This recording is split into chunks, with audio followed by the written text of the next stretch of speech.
Hello साथियों, आप सभी को स्वागत करते हैं आपका हमारे नए YouTube channel NSCC online classes में। आज हम लोग कवर करने वाले हैं कक्षा 9वीं का इतिहास का पहला चैप्टर का ऑब्जेक्टिव प्रश्न, जिसका नाम है भौगोलिक खोज। भौगोलिक खोज के हम लोग बारे में कहा जाए तो भौगोलिक खोज का अर्थ होता है कि नए नए उपकरण का खोज करना और नए नए स्थल खंडों का खोज करना। चलिए हम लोग सब्जेक्टिव की ओर नहीं ऑब्जेक्टिव की ओर चलते हैं। तो पहला प्रश्न है दोस्त कि वास्को डी गामा कहाँ के यात्री था। तो वास्को डी गामा ये पुर्तगाली यात्री था। ये कहाँ के यात्री था? पुर्तगाल के। वास्को डी गामा 1497 में पुर्तगाल से लिस्बन बंदरगाह से, कौन बंदरगाह से? लिस्बन बंदरगाह से अपनी यात्राओं को शुरू किया था। पुर्तगालियों ने एक नई किस्म का जहाज़, जो सबसे तेज़ चलने वाली उस समय की जहाज़ बनाया था, जो उस जहाज़ की नाम था कैरावल। जहाज़ के क्या नाम था? कैरावल। और कैरावल जहाज़ को अटलांटिक महासागर में उतारा और अटलांटिक महासागर के जरिए दक्षिण अफ्रीका के दक्षिणतम बिंदु पर आशा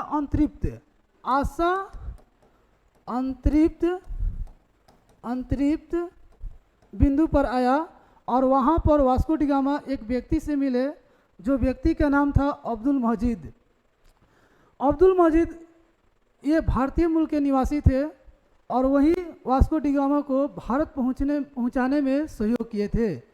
चलिए हम लोग क्वेश्चन नंबर 2 की ओर बढ़ते हैं। यूरोपवासियों ने दिशा सूचक यंत्र का उपयोग किनसे सीखा था? तो यूरोपवासियों ने दिशा सूचक यंत्र अरबों से सीखा था। किनसे सीखा था दोस्त? तो अरबों से सीखा था। किनसे सीखा था? तो अरबों से। लेकिन यहाँ पर ध्यान देने वाली बात है दोस्त कि वास्को डी गामा जब भारत आया था तो यही अरब वासियों ने वास्को डी गामा को विरोध किए थे। वास्को डी गामा को क्या किए थे? तो विरोध किए थे। चलिए क्वेश्चन नंबर 3 की ओर हम लोग बढ़ते हैं। धर्म युद्ध हुआ था। धर्म युद्ध कहाँ हुआ था? तो सबसे पहले हम लोग बताना चाहते हैं दोस्त कि धर्म युद्ध जो हुआ था वो कब हुआ था? तो 11वीं और 12वीं सदी में, और ये हुआ था जेरूसलम में। कहाँ हुआ था? तो जेरूसलम में। जेरूसलम ईसाई धर्म के पवित्र स्थान माना जाता है। ईसाई धर्म के पवित्र स्थान माना जाता है। जेरूसलम पर तुर्की मुसलमानों ने वहाँ पर जेरूसलम को अपने अधिकार में कर लिया और तुर्की मुसलमान और ईसाइयों में क्या हुआ था? एक धर्म युद्ध हुआ था, जिसे ईसाइयों ने तुर्की मुसलमानों को बाहर खदेड़ने का प्रयास किया। तो ये किसके बीच में हुआ था? तो ईसाइयों और तुर्की में भी हुआ था। तो ऑप्शन नंबर ए। चलिए हम लोग क्वेश्चन नंबर 4 की ओर चलते हैं। कोलंबस मूल निवासी था। तो कोलंबस के हम लोग बारे में बात करें तो कोलंबस जो था वह जिनेवा के रहने वाला था। जिनेवा जो है वो इटली का एक शहर था। जिनेवा जो है वो इटली का क्या था? एक शहर था। जिनेवा जो है इटली का क्या था? एक शहर था। कोलंबस ने अपनी यात्रा शुरू जो किया था वह स्पेन के नाविक बनकर किया था। और किस बंदरगाह से किया था? तो पलोस बंदरगाह से किया था। किस बंदरगाह से किया था? तो पलोस बंदरगाह से किया था। चलिए क्वेश्चन नंबर 5 की ओर चलते हैं। क्वेश्चन नंबर 5 कह रहा है कि हेनरी द नेविगेटर राजा था। हेनरी द नेविगेटर राजा था। वो हेनरी द नेविगेटर कहाँ के राजा था? तो हेनरी द नेविगेटर वह पुर्तगाल के राजा था। कहाँ के राजा था? पुर्तगाल के राजा था। हेनरी द नेविगेटर जो था वो पुर्तगाल के राजा था। और स्पेन के राजा जो था वह फर्डिनेंड टूर था। कौन था? और यह रानी का नाम जो था, रानी का नाम इसाबेला था। बेला, ईसा बेला, ईसा बेला। चलिए हम लोग आगे की ओर बढ़ते हैं। एस्ट्रोलोब किस प्रकार का यंत्र है? तो एस्ट्रोलोब के हम लोग बारे में बात करें तो एस्ट्रोलोब ये अक्षांश बताने वाला यंत्र है। एस्ट्रोलोब ये अक्षांश बताने वाला यंत्र है। मौसम बताने वाले यंत्र को मीटरोलॉजी कहा जाता है। मीटरोलॉजी कहा जाता है। और दिशा बताने वाला यंत्र को कंपास कहा जाता है। कंपास कहा जाता है। और तापमान बताने वाले यंत्र को थर्मामीटर कहा जाता है। यानी कि मौसम बताने वाला यंत्र को मीटरोलॉजी और अक्षांश बताने वाले यंत्र को क्या कहा जाता है? एस्ट्रोलोब। और दिशा बताने वाले यंत्र को कंपास कहा जाता है। और तापमान बताने वाले यंत्र को थर्मामीटर कहते हैं। चलिए क्वेश्चन नंबर 7 की ओर हम लोग बढ़ते हैं। कैरोलिंगियन साम्राज्य का सम्राट कौन था?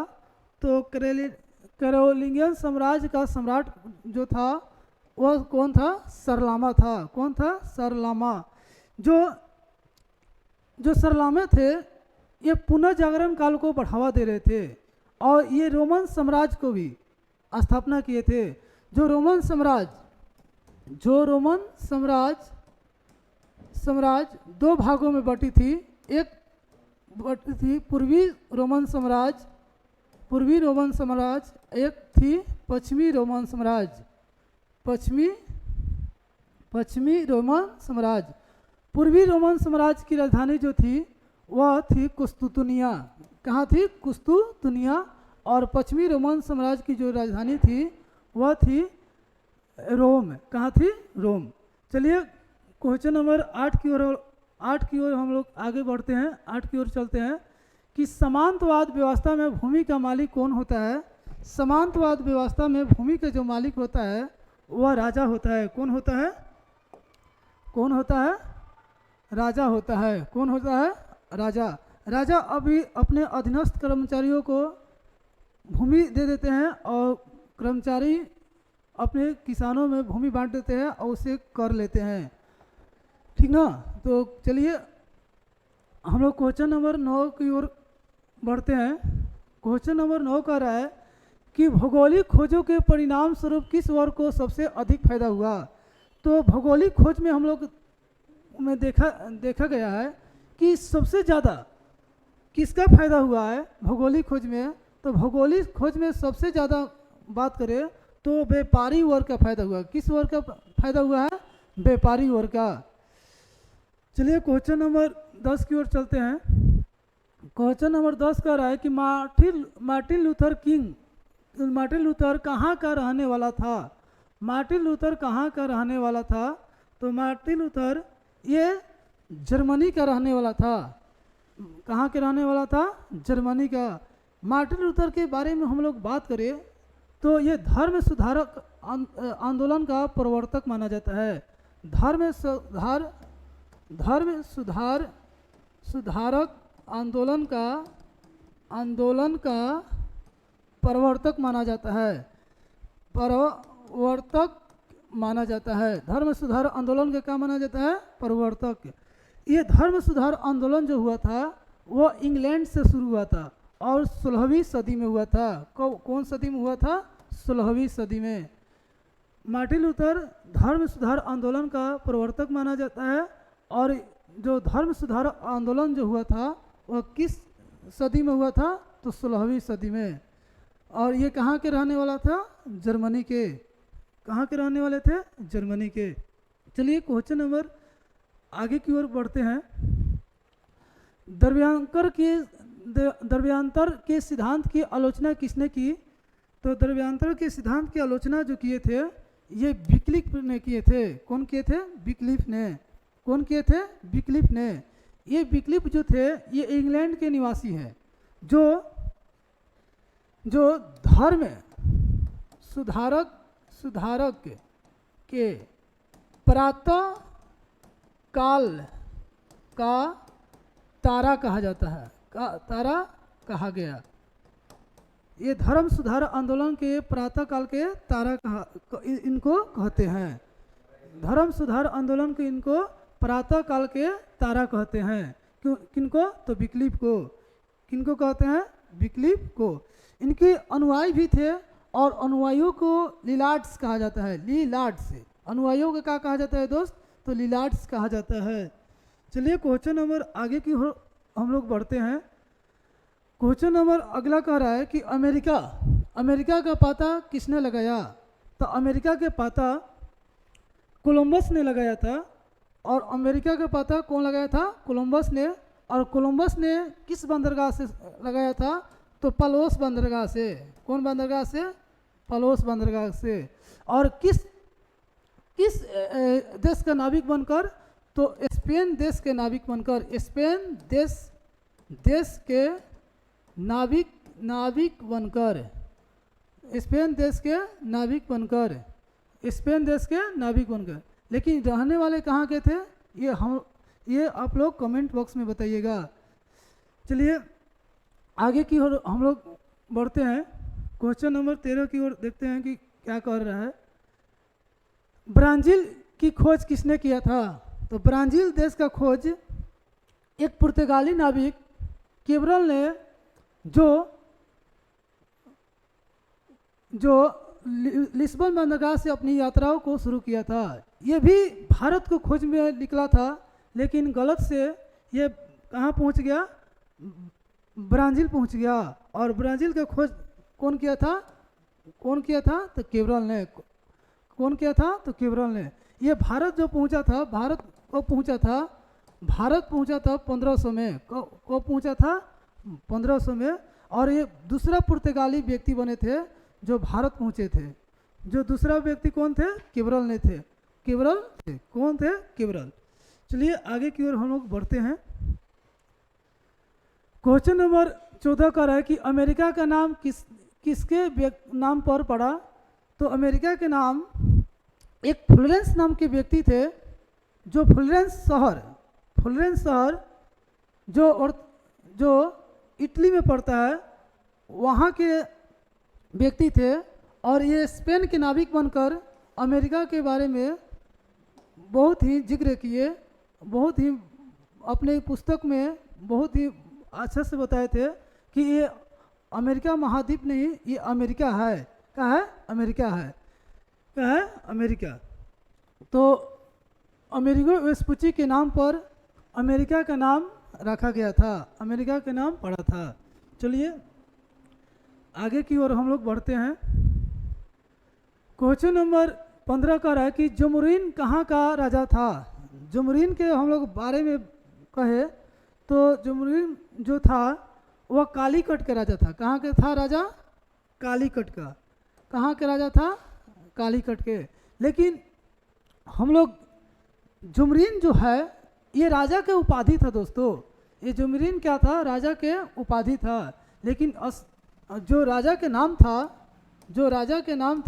वह राजा के नाम था सामुद्री। क्या नाम था? सामुद्री। राजा का क्या नाम था? सामुद्री। राजा का क्या नाम था दोस्तों? सामुद्री था। और चलिए हम लोग 16 नंबर प्रश्न की ओर बढ़ते हैं। अब्दुल मजीद कहाँ के व्यापारी था? तो अब्दुल मजीद ये हम बता चुके हैं। ये अब्दुल मजीद जो था वो भारत के व्यापारी थे। कहाँ के व्यापारी थे? भारत के। और भारत में ये गुजरात के निवासी थे। कहाँ के थे? गुजरात के। कहाँ के थे? गुजरात के। याद रखना है दोस्त। चलिए क्वेश्चन नंबर 16 की ओर बढ़ते हैं। कैप्टन कुक ने किस देश की खोज किया था? तो कैप्टन कुक ने ऑस्ट्रेलिया का खोज किया था। किस देश का खोज किया था?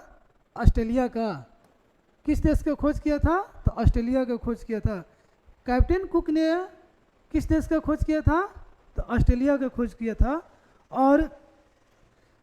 और अमेरिका का खोज किसने किया था? तो कोलंबस ने किया था। और यहाँ के व्यक्तियों को क्या नाम दिया था? Red Indian. क्या नाम दिया था? Red Indian. कौन किया था? तो कोलंबस ने। कौन किया था? कोलंबस ने। और यहाँ के व्यक्तियों को क्या बोला था? Red Indian. चलिए क्वेश्चन नंबर आगे की ओर हम बढ़ते हैं। क्वेश्चन नंबर अगला है कि बेला कहाँ की रानी थी। बेला के बारे में हम बता चुके हैं दोस्त। बेला ये रानी जो थी वो स्पेन की रानी थी। कहाँ की रानी थी? स्पेन की रानी थी। और राजा के नाम था फर्डिनेंड टू। राजा के क्या नाम था? Ferdinand to. राजा का क्या नाम था दोस्त? फर्डिनेंड टू था। चलिए क्वेश्चन नंबर 19 की ओर बढ़ते हैं। केब्रल नामक पुर्तगाली जहाजी ने कहाँ का पता लगाया था? तो हम बता चुके हैं दोस्त कि केब्रल जो व्यक्ति था वह ब्राज़ील का पता लगाया था। खोज में निकला था भारत का, लेकिन ये कहाँ पहुँच गया? ब्राज़ील। कहाँ पहुँचा था? ब्राज़ील। चीन का जो खोज किया था वो मार्को पोलो किए थे। कौन किए थे? Marco Polo. कौन किए थे? Marco Polo. और भारत के जो खोज किए थे वो वास्को डिगामा। कौन किया था? Vasco da Gama. चलिए क्वेश्चन नंबर 20 की ओर चलते हैं। क्वेश्चन नंबर 20 क्या कह रहा है? 80 वर्षों तक यूरोपीय अर्थव्यवस्था किस धातु पर निर्भर रहा? तो 80 वर्षों तक यूरोपीय अर्थव्यवस्था किस धातु पर निर्भर रहा? तो ये यूरोपवासियों ने विनिमय का साधन जो बनाया था, ये चांदी को बनाया था और सोना को बनाया था और तांबा को बनाया था। लेकिन सबसे ज़्यादा विनिमय के जो माध्यम बनाया था 80 वर्ष, सबसे ज़्यादा की बात हम लोग करें तो सबसे ज़्यादा बनाया था वो चांदी का। सबसे ज़्यादा किसको बनाया था? चांदी को बनाया था। चलिए क्वेश्चन नंबर आगे की ओर हम लोग बढ़ते हैं कि रोमन कैथोलिक चर्च का केंद्र कहाँ था?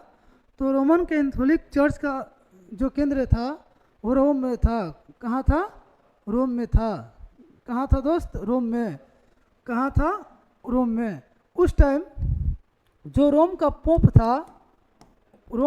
था लियो दसम था। कौन था? लियो दसम था। जो रोम का पोप था उस टाइम लियो दसम था। रोम का उस टाइम पोप कौन था? लियो दसम। पोप का अर्थ होता है कि ईसाई धर्म में सबसे धर्म गुरु को पोप कहा जाता है। ईसाई धर्म को सबसे धर्म गुरु को क्या कहा जाता है? पोप कहा जाता है। और उस टाइम पोप जो था वो लियो दसम था। चलिए क्वेश्चन नंबर आगे की ओर हम लोग बढ़ते हैं। क्वेश्चन नंबर अगला कह रहा है किस शताब्दी में मध्य युग का अंत तथा आधुनिक युग का आगमन हुआ? आधुनिक युग का बात कर रहा है तो भौगोलिक खोज का जो शुरुआत हुआ है, जो यूरोप में भौगोलिक खोज का जो शुरुआत हुआ है वह 15वीं और 16वीं शताब्दी में हुआ है। 15वीं और 16वीं शताब्दी में हुआ है। और भौगोलिक खोज यूरोप महादेश में हुआ है। किस महादेश में हुआ है? यूरोप महादेश में। और यूरोप महादेश के 2 देश में हुआ है सबसे ज़्यादा, और पुर्तगाल और स्पेन। और भौगोलिक खोज कब हुआ है? 15वीं और 16वीं शताब्दी में। 15वीं कहने का मतलब हुआ कि 1400 से लेकर 1499 और 16वीं कहने का मतलब हुआ कि 1500 से लेकर 1599।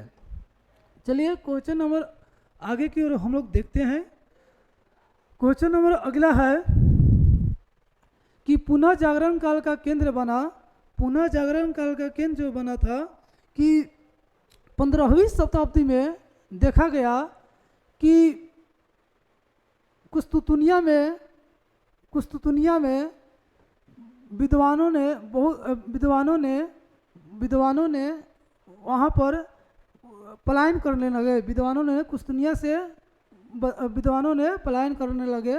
और पलायन करने का कारण जो था वह तुर्की मुसलमानों ने कुस्तुतुनिया पर 1453 में अधिकार कर लिया। और वहाँ के विद्वानों ने जाकर इटली में बस गए और इटली से पुनः जागरण काल की शुरुआत किए थे। शुरुआत किए थे। तो कहाँ से हुआ था? तो इटली से हुआ था। और पुनः जागरण काल की शुरुआत इटली के फ्लोरेंस नामक शहर से हुआ था। कौन शहर से हुआ था? फ्लोरेंस नामक शहर से हुआ था। और किस सदी में हुआ था? तो 15वीं सदी में। कौन सदी में हुआ था? तो 15वीं सदी में, 15वीं सदी में, ठीक ना। और यहाँ पर हम लोग बात करें कि पुनः जागरण काल के अग्रदूत, पुनः जागरण काल का अग्रदूत की बात करें तो वह पुनः जागरण काल के अग्रदूत के बात करें तो वह जो माना जाता है वह दांते को माना जाता है। किसको माना जाता है? दांते को। किसको माना जाता है? दांते को। चलिए क्वेश्चन नंबर आगे की ओर हम लोग देखते हैं। क्वेश्चन नंबर कह रहा है अगला कि उत्तम आशा अंतरिक्ष कैप ऑफ गुड होप की खोज किसने की? तो उत्तम आशा अंतरिक्ष की खोज जो किया था वह किए थे बार्थोलोमियो डियाज। कौन किए थे? Bartolomeu Diaz. कौन किए थे? Bartolomeu Diaz. ये भी बार्थोलोमियो डियाज पुर्तगाली नाविक था और राजा हेनरी द नेविगेटर के संरक्षण से लिस्बन बंदरगाह से अपनी यात्राओं को शुरू किए थे। और ये 1488 में उत्तम आशा अंतरिक्ष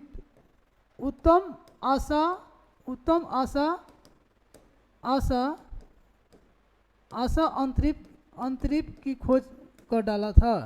कौन किया था? उत्तम आशा अंतरिक्ष की खोज किसने किया था? तो बार्थोलोमियो डियाज ने। बार्थोलोमियो डियाज कहाँ के रहने वाले थे? तो पुर्तगाल के रहने वाले थे। चलिए क्वेश्चन नंबर आगे की ओर हम लोग देखते हैं। क्वेश्चन नंबर अगला है कि अमेरिका की खोज किस वर्ष की गई थी? तो अमेरिका की खोज 1492 ईस्वी में किया गया था। और 1492 में कोलंबस ने किया था। और कोलंबस ने किस बंदरगाह से अपनी यात्राओं को शुरू किया था? तो ये पालोस बंदरगाह से। कौन बंदरगाह से? पालोस बंदरगाह से। कौन बंदरगाह से? तो पालोस बंदरगाह से। और 1498 में भारत का खोज हुआ था। भारत का खोज हुआ था। और किसने किया था? तो वास्को डिगामा ने। किसने किया था? तो वास्को डिगामा ने। चलिए हम लोग आगे की ओर बढ़ते हैं। कह रहा है कि कुस्तुतुनिया का पतन किस वर्ष किया गया था? तो कुस्तुतुनिया का पतन कब हुआ था? तो 1453 में। कब हुआ था? 1453 में। यहाँ पर कुस्तुतुनिया में तुर्की मुसलमानों ने अपना अधिकार जमा लिया था और यहाँ से विद्वानों ने भागकर इटली में जाकर बसे। और इटली में के एक शहर था फ्लोरेंस नामक शहर से पुनः जागरण काल की शुरुआत होता है। और यहाँ पर आगे की ओर हम लोग प्रश्न देखते हैं। प्रश्न नंबर, विश्व का चक्कर किस यात्री ने सर्वप्रथम लगाया था? तो विश्व का चक्कर मैगलेन ने लगाया था। कौन लगाया था? मैगलेन। कौन लगाया था दोस्त? तो मैगलेन ने लगाया था। मैगलेन ये भी पुर्तगाली नाविक था और अपनी यात्रा 1519 में शुरू किया था। और इसके बाद ये बोला था कि जब अपनी चक्कर लगाया था और चक्कर लगाने के बाद बोला था, पूरे विश्व का चक्कर लगाने के बाद बोला था कि पूरी जो समुद्र है एक दूसरे से जुड़े हुए हैं, एक दूसरे से क्या हुए हैं? जुड़े हुए हैं। कौन बोले थे? तो मैगलेन ने। ये कहाँ के रहने वाले थे? तो पुर्तगाल के। इसका पूरा नाम जो था फर्डिनेंड, क्या था? फर्डिनेंड मैगलेन थे। क्या था? मैगलेन था, फर्डिनेंड मैगलेन। चलिए क्वेश्चन नंबर आगे की ओर हम लोग देखते हैं। मैगलेन ने पूरी दुनिया का चक्कर किस वर्ष लगाया था? अभी हम बताए हैं दोस्त कि मैगलेन ने पूरी दुनिया का चक्कर लगाया था कब लगाया था? तो 1519 में। कब लगाया था? 1519 में। कब लगाया था? तो 1519 में। आप लोग के कमेंट बॉक्स में बताना है कि मैगेलन किस देश के नाविक था। चलिए क्वेश्चन नंबर आगे की ओर बढ़ते हैं कि वास्को डी गामा ने भारत का पता किस वर्ष लगाया था? तो वास्को डी गामा भारत का पता 1498 में, 5 मई 1498 में लगाया था। और भारत में यह किस व्यक्ति के सहयोग से आए थे? तो अब्दुल मजीद। और भारत के पश्चिमी तट पर आया था। पश्चिमी तट, जो केरल में एक मालाबार तट भी कहा जाता है, मालाबार तट। और वहाँ के राजा, कालीकट के राजा, जो केरल में एक कालीकट नामक एक जगह पड़ता है, कालीकट के राजा जमरुन से मुलाकात करते हैं। ऐसे हम बताए हैं दोस्त कि जमरुन एक उपाधि के नाम है। राजा के नाम जो था वो समुद्री था। राजा का क्या नाम था? समुद्री। कि क्वेश्चन नंबर आगे क्या कर रहा है? Question number 30, Vasco D gamma को भारत पहुंचाने का मार्ग किसने बताया था? तो हम बता दिए हैं दोस्त कि जो बताया था वो अब्दुल मजीद था। कौन किया था? अब्दुल मजीद ने। अब्दुल मजीद ये कहाँ के रहने वाले थे? तो भारत के रहने वाले थे। और भारत के किस जगह? तो गुजरात के। कहाँ के? गुजरात। कहाँ के? गुजरात के। बार्थोलोम्यू डियाज के बारे में कहा जाए तो ये उत्तम आशा अंतरिक्ष के खोज किए थे। और केब्रल नामक व्यक्ति ये ब्राज़ील के खोज किए थे। और मैगेलन ने पूरी दुनिया का चक्कर लगाया था। और कहाँ की ये नाविक था? तो ये पुर्तगाली नाविक था। केब्रल ने जो भारत में आया था, ये दूसरा पुर्तगाली नाविक बना था जो 1500 ईस्वी में भारत आया था। ठीक ना? चलिए क्वेश्चन नंबर आगे की ओर हम लोग बढ़ते हैं। कुलबई खां कहाँ का निवासी था? तो कुलबई खां ये चीन का निवासी था। कहाँ के निवासी था? चीन का। कहाँ के निवासी था? ये चीन का निवासी था। कुलबई खां कहाँ के निवासी था? तो चीन का निवासी था। चलिए क्वेश्चन नंबर आगे की ओर हम लोग बढ़ते हैं। न्यू फाइनलैंड द्वीपों का पता किसने लगाया था? तो न्यू फाइनलैंड द्वीपों का पता सर जॉन सेबास्टियन कैबोट ने लगाया था। कौन लगाया था? सर जॉन सेबास्टियन कैबोट ने लगाया था। और आप लोग के कमेंट बॉक्स में बताना है दोस्त कि कोलंबस ने किस देश का खोजा था? और मैगेलन ने पूरी दुनिया का चक्कर कब लगाया था? और कैप्टन कुक ने किस देश का खोजा था? ये आप लोग के कमेंट बॉक्स में बताना है दोस्त। चलिए आगे की ओर हम लोग बढ़ते हैं। डिवाइन कॉमेडी की रचना कौन किए थे? तो दाते ने किए थे। कौन किए थे? दाते ने। ये पुनर्जागरण काल के अग्रदूत माने जाते हैं। अग्रदूत का कहने में मतलब कि पहले सूचना दिए थे। पुनर्जागरण काल के सबसे पहले सूचना कौन दिए थे? तो दाते दिए थे। कौन दिए थे? दाते। ये अपने पुस्तक के जरिए, डिवाइन कॉमेडी के जरिए लोगों में उत्साह बढ़ा रहे थे कि नए नए मार्ग और स्थल खंडों को खोजिए। कौन दे रहे थे? तो दाते ने अपने पुस्तक के माध्यम से लोगों में उत्साह बढ़ा रहे थे। कौन? दाते ने। चलिए क्वेश्चन नंबर आगे की ओर हम लोग बढ़ते हैं। सेंट पीटर का गिरजाघर कहाँ है? तो सेंट पीटर की हम लोग बारे में बात करें तो सेंट पीटर जो गिरजाघर जो था वो रोम में था। कहाँ था? रोम में। ये यहाँ के जो पोप थे लियो 10 एक मुक्ति पत्र जारी किया था कि जो ईसाई धर्म में अगर कुछ गलती भी करता है तो वह अपने मुक्ति पत्र को खरीद कर अपने पापों को धुल सकता है।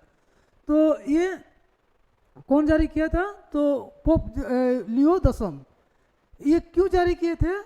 तो सेंट पीटर का गिरजाघर बनाने के लिए, सेंट पीटर का गिरजाघर बनाने के लिए। और सेंट पीटर का गिरजाघर कहाँ था? तो रोम में था। कहाँ था? रोम में था। लेकिन ये आगे चलकर इसका विरोध मार्टिन लूथर ने किया था। कौन किया था? मार्टिन लूथर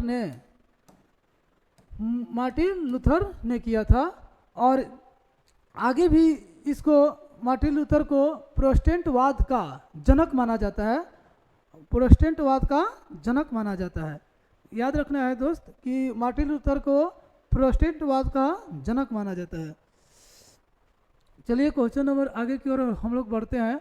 गुरुत्वाकर्षण का सिद्धांत किसने प्रतिपादित किया था? तो गुरुत्वाकर्षण का सिद्धांत का प्रतिपादित न्यूटन ने किया था। कौन किया था? न्यूटन। पूरा इनका नाम जो था सर आइजक न्यूटन था। क्या नाम था? सर आइजक न्यूटन था। ये इंग्लैंड के निवासी थे। कौन थे? इंग्लैंड के। कहाँ के थे? ये इंग्लैंड के निवासी थे। चलिए क्वेश्चन नंबर आगे की ओर हम लोग बढ़ते हैं। नए समुद्री मार्ग की खोजों से किसके बीच व्यापार संबंध बढ़ा? तो भारत और रोमन साम्राज्य के बीच। भारत और रोमन साम्राज्य के बीच। हम बता चुके हैं दोस्त कि रोमन साम्राज्य भी दो भागों में बटी हुई थी, कि एक थी पूर्वी रोमन साम्राज्य, एक थी पश्चिमी रोमन साम्राज्य। जो पूर्वी रोमन साम्राज्य की जो राजधानी थी वह थी कुस्तुतुनिया, और पश्चिमी रोमन साम्राज्य की जो राजधानी थी वह रोम थी। क्या थी? रोम। तो option number D. Option number D. चलिए क्वेश्चन नंबर आगे की ओर हम लोग बढ़ते हैं। हल्के तथा तेज चलने वाले जहाज कैरावल को किसने बनाया था? तो कैरावल को जो हल्के और सबसे तेज चलने वाली जो जहाज जो थी वो पुर्तगालियों ने बनाया था। कौन बनाया था? पुर्तगालियों ने। कौन बनाया था दोस्त? तो पुर्तगालियों ने बनाया था। कौन बनाया था? तो पुर्तगालियों ने। चलिए क्वेश्चन नंबर आगे की ओर हम लोग बढ़ते हैं। गैलीलियो ने किस यंत्र का आविष्कार किया था? तो गैलीलियो ने दूरबीन का आविष्कार किया था। क्या किया था? तो दूरबीन का। जो दूरबीन का आविष्कार किया था गैलीलियो ने, जो बड़े दूर की वस्तुओं को देखने के लिए दूरबीन का प्रयोग किया जाता है। तो इस यंत्र का आविष्कार कौन किया था? तो गैलीलियो ने किया था। कौन किया था? गैलीलियो ने। चलिए क्वेश्चन नंबर आगे की ओर हम लोग बढ़ते हैं। नई दुनिया को विस्तार से किसने ढूंढा था? तो नई दुनिया को विस्तार से कौन ढूंढा था? तो अमेरिगो वेस्पुची। कौन ढूंढा था? तो अमेरिगो वेस्पुची। कौन ढूंढा था? तो अमेरिगो वेस्पुची। ये कहाँ के थे? तो ये थे इटली के फ्लोरेंस नामक शहर से। इटली के फ्लोरेंस नामक शहर से कोलंबस ने अमेरिका का खोज किया था, और मैगेलन ने पूरी दुनिया का चक्कर लगाया था। और कैप्टन कुक ने किस देश का खोज किया था? तो ऑस्ट्रेलिया का खोज किया था। किस देश का खोज किया था? तो ऑस्ट्रेलिया का। चलिए क्वेश्चन नंबर आगे की ओर हम लोग बढ़ते हैं। अंधकार युग की अवधि क्या थी? तो यूरोप में अंधकार युग की अवधि माना जाता है दोस्त उस टाइम जब उपकरण की खोज, नई नई चीज़ों का खोज नहीं हुआ था, तो लोगों में एक अंधविश्वासी था कि वो लोगों को मानना था, यूरोप के लोगों को, कि हम लोग आगे जाएंगे तो समुंदर में डूब जाएंगे। लेकिन जब नई नई उपकरण का खोज हुआ तो वह नई नई दुनिया के नए नए स्थलों का भी खोज किया था। तो अंधकार युग की जो अवधि थी वह 5वीं से लेकर 14वीं सदी तक माना जाता है। 5वीं से लेकर 14वीं सदी तक माना जाता है। लेकिन आप लोग को बताना है दोस्त कि अंधकार यूरोप में मध्य आधुनिक युग का शुरुआत कब हुआ था? तो 15वीं से 16वीं सदी। 15वीं से 16वीं सदी। चलिए क्वेश्चन नंबर आगे की ओर हम लोग बढ़ते हैं। आधुनिक युग का प्रादुर्भाव हुआ था, ये हुआ था 15वीं से 16वीं सदी, 15वीं से 16वीं सदी।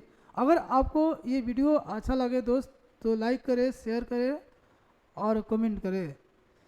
चलिए आज के लिए इतना ही। Thank you.